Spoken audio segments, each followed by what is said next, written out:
Hey guys, what's up? Rydell here. Welcome to a new video. Today we will be analyzing Gbpchf and do a top-down analysis starting from the weekly time frame. We will drop all the way down to the 4-hour time frame so that we can get an in-depth, almost like by the hour feel and look of what the market is doing as well. If you enjoy technical analysis and forex trading, I'd advise you to subscribe as more helpful content will be posted each week. Without any further long talks, let's get straight to the chart.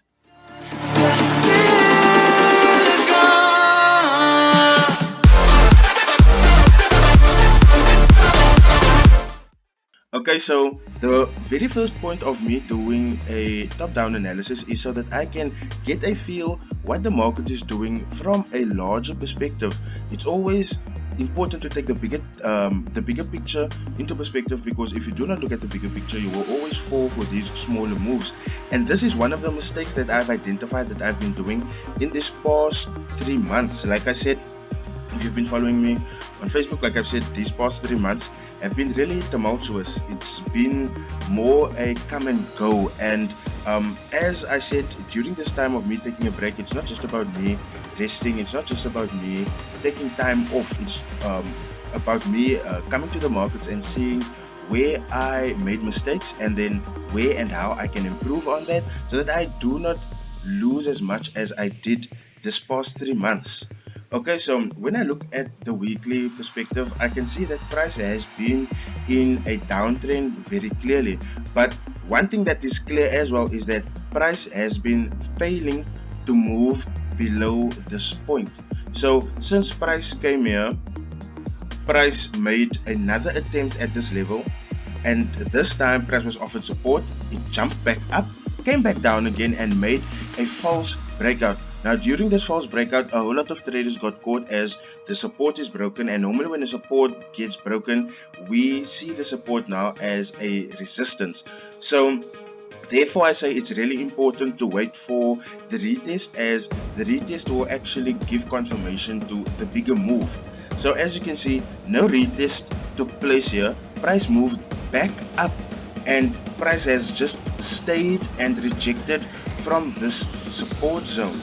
Now what I can clearly see here is that price has not, this is very clear, price has not moved an inch below. It closed, yes, but then the candle next to it that opened the next week closed above the level again. So that was just another false breakout. So for me, from the weekly time frame, I believe that from here price will move upwards. And when I look at the move it previously did, let me just get this line back up so that it doesn't look like I'm doing the analysis out of my arse. The last move that price made since it was here, the last significant move, was this one over here, right? But we cannot overlook the fact that these are the last consistent highs that price has been making. So if you look at it from this perspective, you will see that price has been stuck in a consolidation zone since about March this year. So we will drop down to the daily time frame now so that we can have a more clearer look of what is happening. We do see the bigger picture right now. We do see that price is in a consolidation zone, but we need to also see if there is any zone that price will be approaching or is approaching that we can take advantage from. So dropping to the 4-hour time frame and identifying the zones, it's very clear to see that once price came to this area, once price made this high, you can see that every time it came back, it rejected and shot back down. And we already have identified from a weekly time frame where this support comes from, but from a daily perspective, I'm just gonna narrow it down till about here, because the weekly support falls around the same area, so I'm not gonna fret too much about that. And as you can see, when price came to it, it went back up, came to it, went back up again, came to it, went back up again. So clearly, if you see and if you look at the daily perspective, you will see that price has been stuck in this move. It has not been moving higher than this level, and it has not been moving lower than this level. So if we want to trade this consolidating market, we would have to do it in between the support and the resistance. So first off, let's just measure how many pips this is valued at. So there's about 4,000 and some odd, 4,500, 4,600 pips that we can make move of. Although we have to take this into high consideration. When price is in a consolidation zone, it's really tricky to trade it. It's really tricky to trade it from a support, and it's really tricky to trade it from a resistance. The best way, the absolute best way to trade a consolidating market is to wait for the breakout and the retest. The breakout will tell you where the market is aiming to go, and if it broke out in that direction and it retests and moves further, it continues in that direction, then obviously you have a move, and you should have gotten in at the zone that was broken. So what am I saying by what I just mentioned? So this is our resistance, right? And if price were to break out at the top, this is showing me that price is aiming to move upwards. It doesn't give me any confidence, however, that price will move up. What gives me confidence that price will move up is if price falls down into the support plays its part and actually offers support and moves price higher. So this is why we look for retests, and this is why we look for confirmations in the markets as well. Sometimes when you get the confirmation and price have just newly broken out without a retest, it can become really risky, as very often that would make us lose money, because then price would come back and the movement out of the range have not been confirmed yet.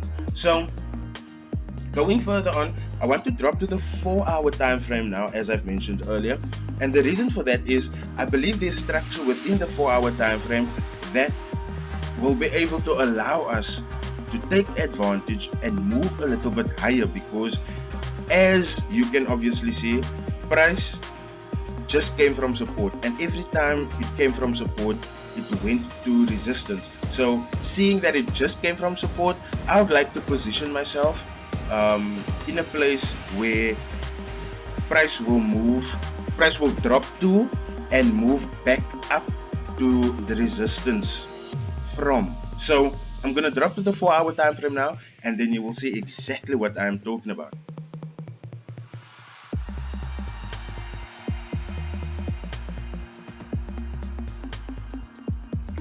Okay, so coming to the 4-hour time frame, you will see a little bit clearer what I mean.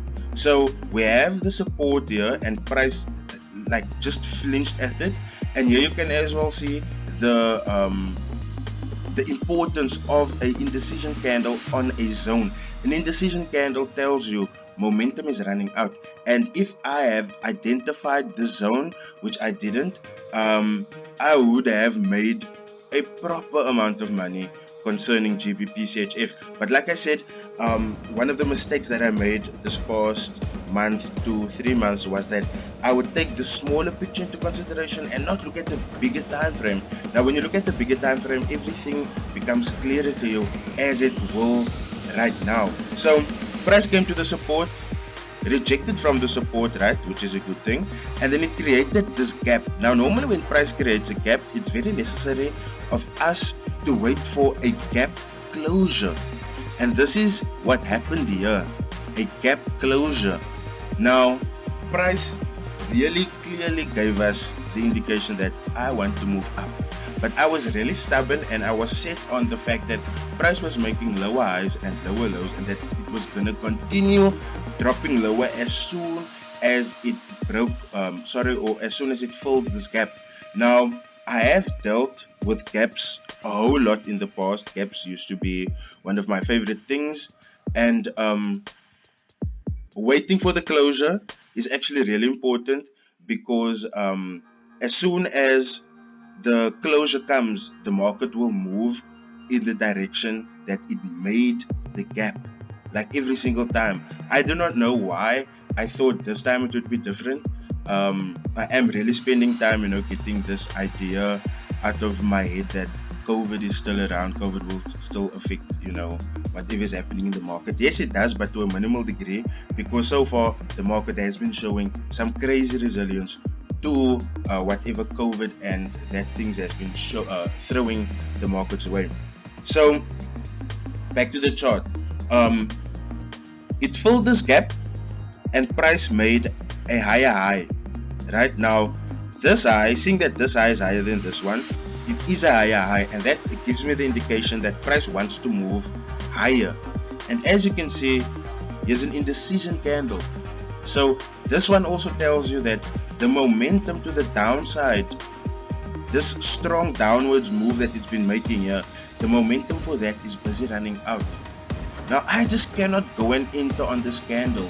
Although it looks very pretty, although it looks very luring, I cannot fall for it just like that. Is there analysis for it? Is there any place that it's rejecting from? Let me take a look.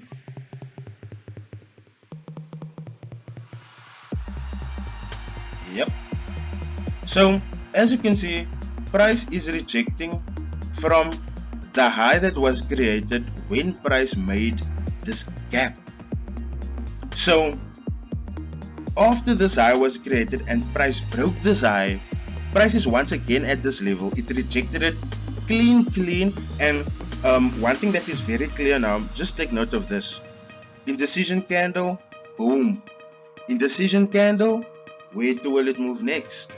So what I'm gonna do now is I'm gonna set my trap now already, so that if the market decides that it's gonna move upwards, I know at least my analysis would be done, and this move